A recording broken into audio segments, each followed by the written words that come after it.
Agora vamos lá. Diagnóstico, impacto, chorou, absorveu.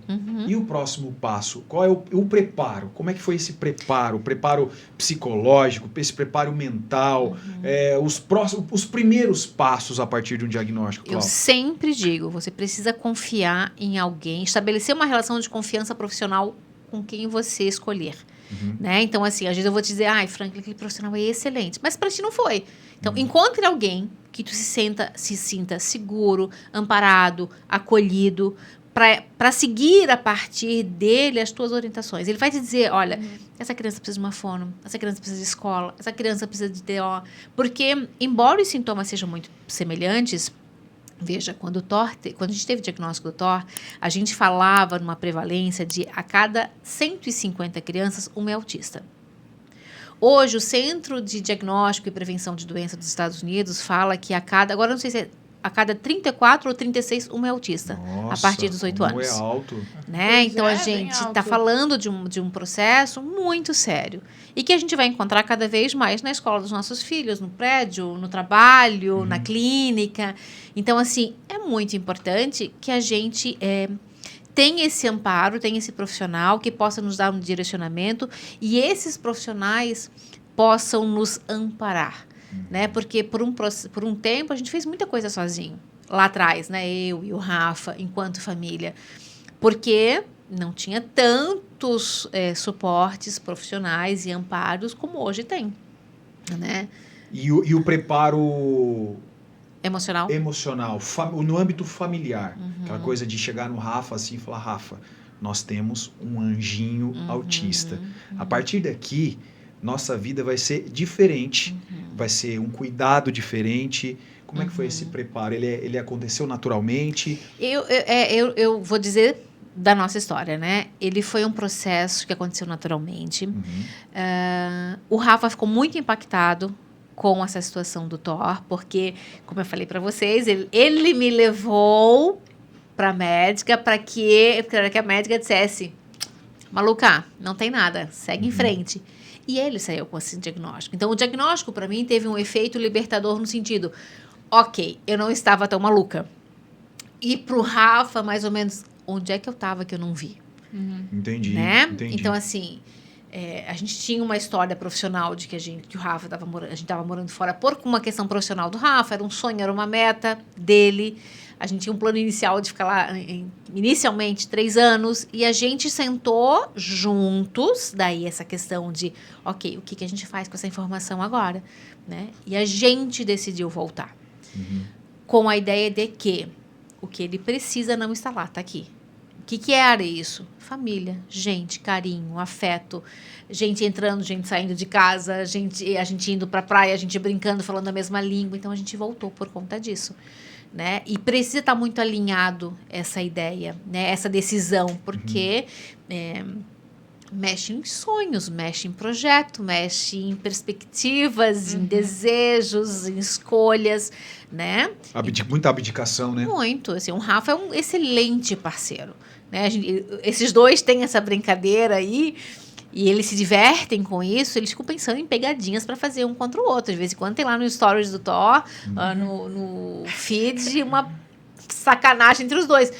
Mas o Rafa faz um papel muito importante na nossa vida, na nossa história. E ó que eu não só zoo o meu pai, quando eu zoei algumas vezes, o meu professor de geografia que pegava, que era, digamos que, um comediante. Algumas vezes, sabe o que esse ser fazia? O quê?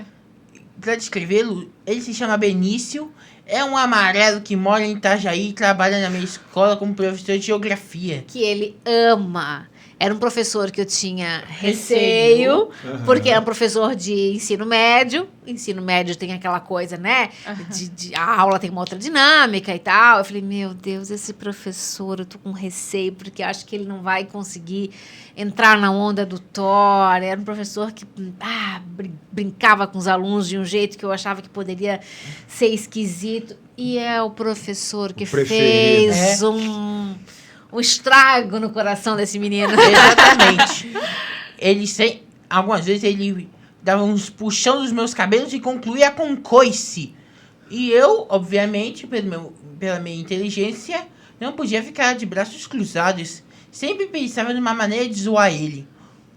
Uma vez eu peguei um papel, piquei na forma de uma cauda de burro e grampeei bem no pandeiro do sujeito.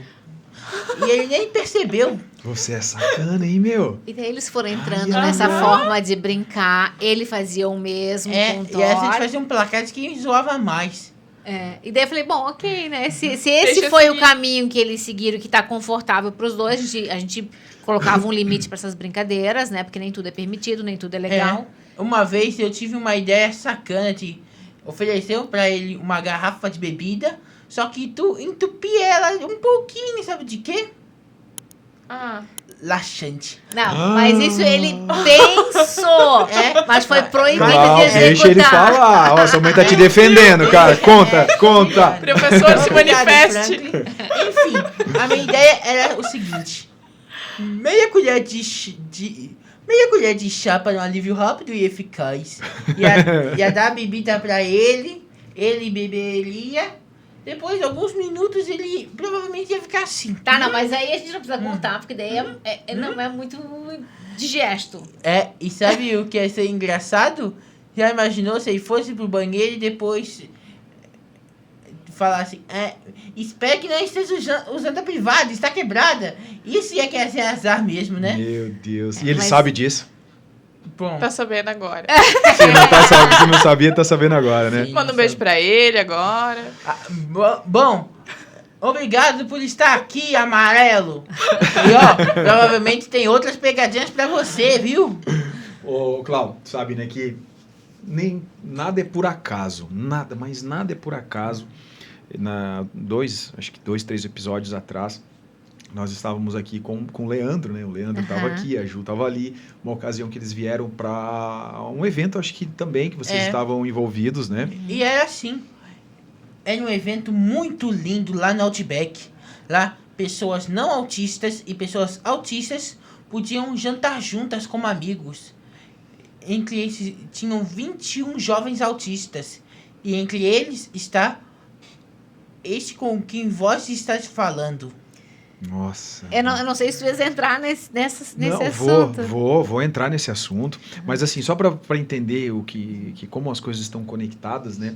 E eu contei aqui agora, né, essa passagem do meu primo, do Lucas, né, que do filho da minha prima, que ela teve todo esse cuidado.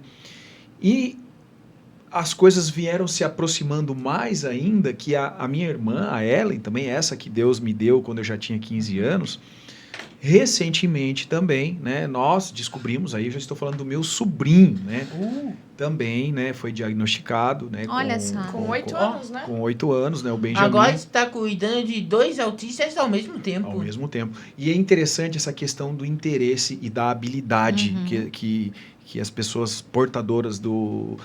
Vamos lá, me ajuda para eu não errar. Do autismo? A gente já sabe que não é uma síndrome, que é um espectro, né?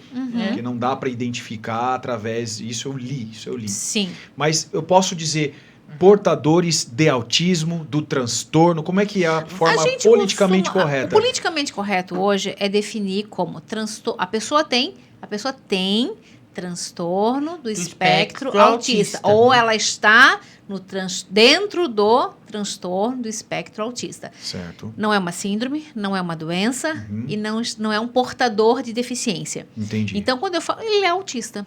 Ele é autista. Ele é autista, tá? Então, aí vamos falar de habilidades, né? E desde pequeno, a gente percebia, né, que o Benjamin era um moleque diferenciado. Benjamin, com muita dificuldade na escola, de atenção, não queria e tal. Mas o Benjamin, se ele chegar aqui agora, ele vai entrar aqui. Oi, tia, tudo bem? Qual é o seu nome? Eu sou o Benjamin. Como é que foi seu dia hoje? Ele é muito Sim. desenvolto, Isso. assim. Oi, tudo bom, Thor? Que legal, eu tava assistindo você lá fora, Thor. Você fala bem, né? Esse é meu tio. Sim. E eu sempre dizia, eu falava pra minha irmã, eu falava a Ellen, antes do diagnóstico, se o Benjamin não vai bem na matemática, se ele não se concentra, esse moleque, ele é um monstro na comunicação. Vamos investir nisso aí nele, vamos botar esse moleque pra falar, porque... Por isso que eu não matei o zoológico do Thor, entendeu? Isso, perfeitamente. Não, foi perfeito. Só que, e pra ter, né? Conseguir, não... Porque daí você se consulta, você vai no pediatra, daí o pediatra fala, não, ó, corta o zoológico. E pra você, tipo, não, eu não vou cortar. Na verdade, eu ter- acho que a gente tem que ter... Eu acho que foi um insight... Uma intuição. Um insight materno que É, deu uma certo. intuição. Deixa comigo. Deixa. Entre outras palavras, o velho instinto materno nunca falha. Não falha. Aposto não falha. que se ele estivesse aqui hoje, aposto que a mamãe ia mandar ele se ferrar depois dessa, Sim, não é? dá um chute Olha na aqui. canela dele. Mas né, eu Cláudio? acho que são olhares, né? De repente ele tinha um olhar para dizer aquilo naquele momento, Uhum. com a preocupação de que essa criança vai ficar muito apegada a esse universo e vai deixar de conhecer os outros. Mas a gente conseguiu fazer os dois, né? A gente conseguiu fazer com que ele gostasse Uhum. daquilo e tirar proveito desse mesmo interesse. Ele foi alfabetizado falando dos bichos, dos animais, Sim, sim. enfim e tal. Tu falou uma coisa interessante, né? Eu te digo assim que a escola foi pra gente o nosso maior desafio. Maior desafio. E assim, Franklin e Amanda, enquanto pais, aquilo que depender da gente para que o nosso filho seja feliz, a gente faz. Sim. Bateu no outro, eu me tornei simplesmente a pessoa impotente diante disso. Eu não tenho mais esse poder e essa força. Eu só vou ter se ele permitir que eu intervenha e que eu diga, olha, meu filho precisa de ti, né? Tu podes ajudar dessa maneira, nananã. Mas se não, se a pessoa não quiser colaborar, se a pessoa não quiser ajudar, se ela não entender qual é o papel dela nessa história toda, a gente perde um soldado.